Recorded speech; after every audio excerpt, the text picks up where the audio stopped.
अनि म हतार वासरुममा गएर ऐनामा हेर्दाखेरि मेरो केस एउटै थिएन। अनि म 15 मिनटसम्म चाहिँ म वासरुम यति चिचाएर रोएँ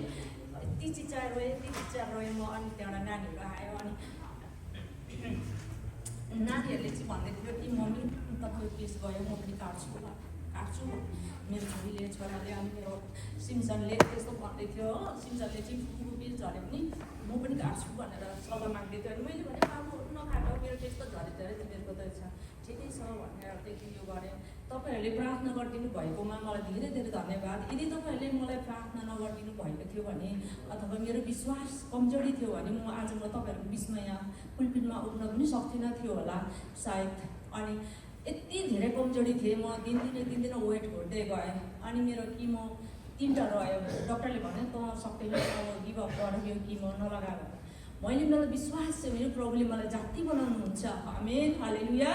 मलाई प्रभुले मलाई जाति बनाउनुहुन्छ। म यो 3टा किमो पनि म सक्छु भनेर मैले 3टा किमो लाउँदा डक्टर छक्कै परेर अरू के सुनिता भन्दै थियो। म ठिक छु भनेर, तर म हिँड्नै पनि सक्दैन थिएँ। त्यस्तो अवस्थामा पनि परमेश्वर हाम्रो बिचमा हुनुहुन्छ। हामीले जस्तै अस्तित्वमा हामीलाई दुःख गर्यो भनेर हामीले निराश कहिले पनि गर्नु हुँदैन। जब हामीले एकान्तमा हामीले परमेश्वरसँग हामी एट्याच हुन्छौँ, हामी नजिक हुन्छौँ, जब हामी नजिक हुन्छौँ हाम्रो दुःख पीडाहरू सबै प्रभुले हामीलाई दिनुहुन्छ। त्यसले गर्दाखेरि मलाई विश्वास छ प्रभुले मलाई धेरै मलाई उठेदेखि सुतेसम्म मलाई प्रभुले यति धेरै केयर गर्नुहुन्छ है। मेरो जीवनमा धेरै दुःखहरू छ, पहिले पनि अब त्यस्तो दुःखहरू हुँदाखेरि पनि मलाई प्रभुले सहायता गर्नुपर्छ। अनि यो घडीमा पनि मलाई प्रभुले सहायता गर्नु। अनि एक दिन मेरो छोरा काममा गयो, छोरी काममा गयो। एक दिन मेरो छोरी अब केयर गर्दै जागिरबाटै निकालिदिएछ कामबाट। अनि जब म त्यो वासरुम अनि जहाँ काममा होस् म सक्छु भन्ने भयो त। अनि जब म यस्तै गर्दै म वासरुममा गएँ। अनि वासरुममा गइसकेपछि अनि अचानक म डिँगाडा लडेछु। अनि यहाँबाट काटेको थियो, खुन्नै निस्केको थियो हातमा खुन, तर म उठ्न सकिनँ। म लडिरहेको छु, चिसो छ भुइँमा। अनि यता हेर्छु उता हेर्छु, ताउलीहरू पनि केही पनि देख्दिनँ होइन। म लडिरहेको छु, म चिचाइरहेको छु। अनि मेरो एउटा डग छ कुकुर, अनि त्यो आएर चाहिँ मेरो कपडाहरू यस्तो गरेर ताने गर्ने। अनि म एकदमै पीडामा थिएँ, लडेर म 1 घन्टा, तपाईँले विश्वास गर्नुहुन्छ 1 घन्टा चाहिँ म वासरुममा सुतेको थिएँ। म लडिरहेको त्यतिखेर पनि मलाई म मर्दिनँ, म विश्वास छ प्रभुले मलाई निको पार्नुहुनेछ भनेर मलाई विश्वास गर्दछ।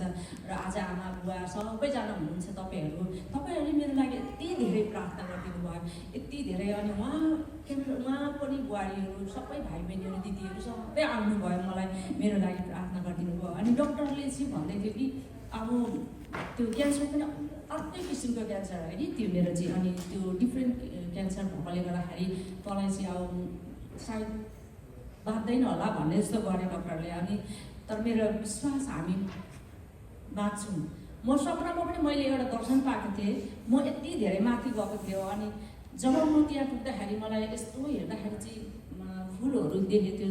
अनि त्यस्तो पहिला फुलहरू रचाएँ।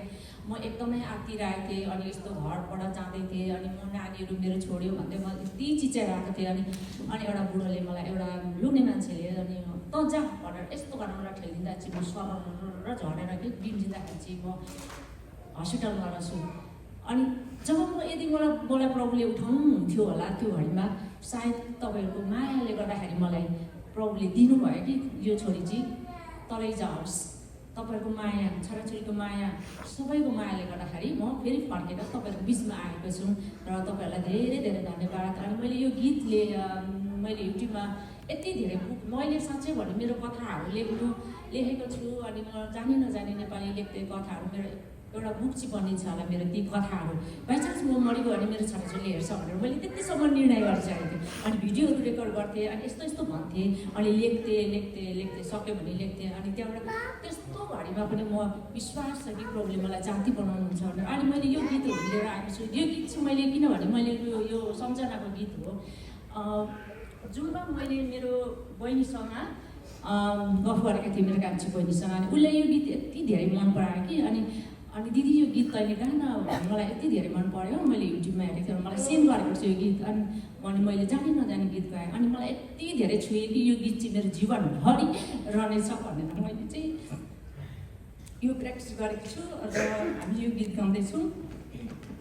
सरी, जय मसीह सबैजनालाई। विशेष गरेर हामीले यो गीत हामीलाई त थाहा छैन, यो गीत अलिकति सुनेको जस्तो चाहिँ लागेको छ। गौरी, करुणा, मुनु हामी चाहिँ दिदीलाई सपोर्ट गर्नको लागि। सबैलाई जय मसी। बिहानीलाई बादलले चेकिन बित्यो समय रोकेर रोकिन। बिहानीलाई बादलले चेकिन बित्यो समय रोकेर रोकिन। जय मसी सबैलाई छुट्टिने बेलैमा, जय मसी सबैलाई छुट्टिने बेलैमा। मिलन जीवन सबै ढल्किसक्यो, कसले रोक्न सक्छ र? मिलन पछि बिछोड हुँदा कसले हुन्न भन्छ र? जीवन सबै ढल्किसक्यो, कसले रोक्न सक्छ र? मिलन पछि बिछोड हुँदा कसले हुन्न भन्छ र?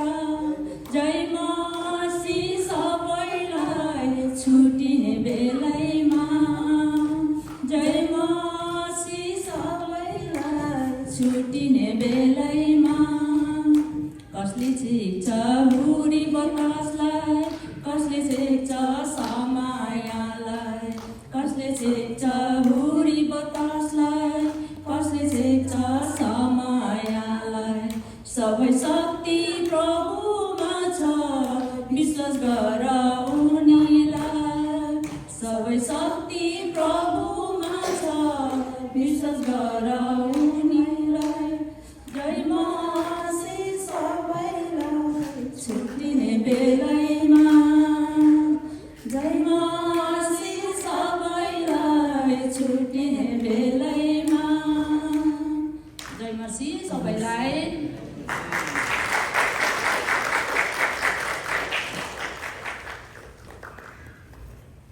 हुन्छ, धन्यवाद भएको दिदीलाई। साँच्ची नै उहाँले आफ्नो जीवन गवाए।